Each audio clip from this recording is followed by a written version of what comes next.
5 years ago, our 7 Italian founding fathers brought forth on this continent a new fraternity, conceived in Italian brotherhood and dedicated to the proposition that our bonds are eternal.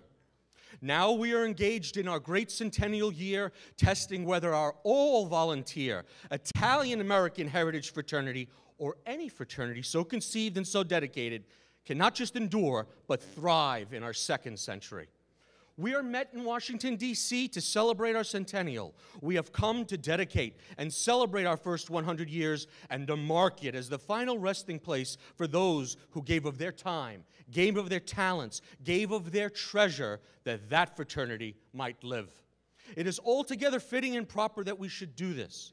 But in a larger sense, we cannot dedicate, we cannot consecrate, we cannot hallow our first 100 years.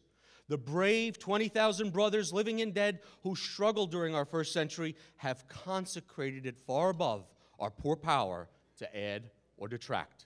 The world will little note nor long remember what we say tonight, but can never forget what our founders did at Syracuse University in 1914.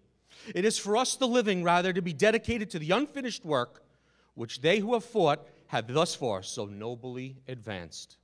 It is rather for us here to be dedicated to the great task remaining before us, that from our honored founders we take increased devotion to that cause for which they gave the last full measure of devotion.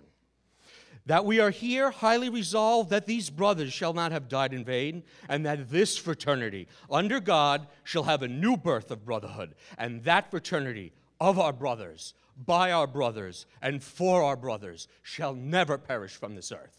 Gentane, everybody. All brothers, please stand. For our first 100 years and for our second 100 years, the fraternity hand clap on 3. 1, 2, 3.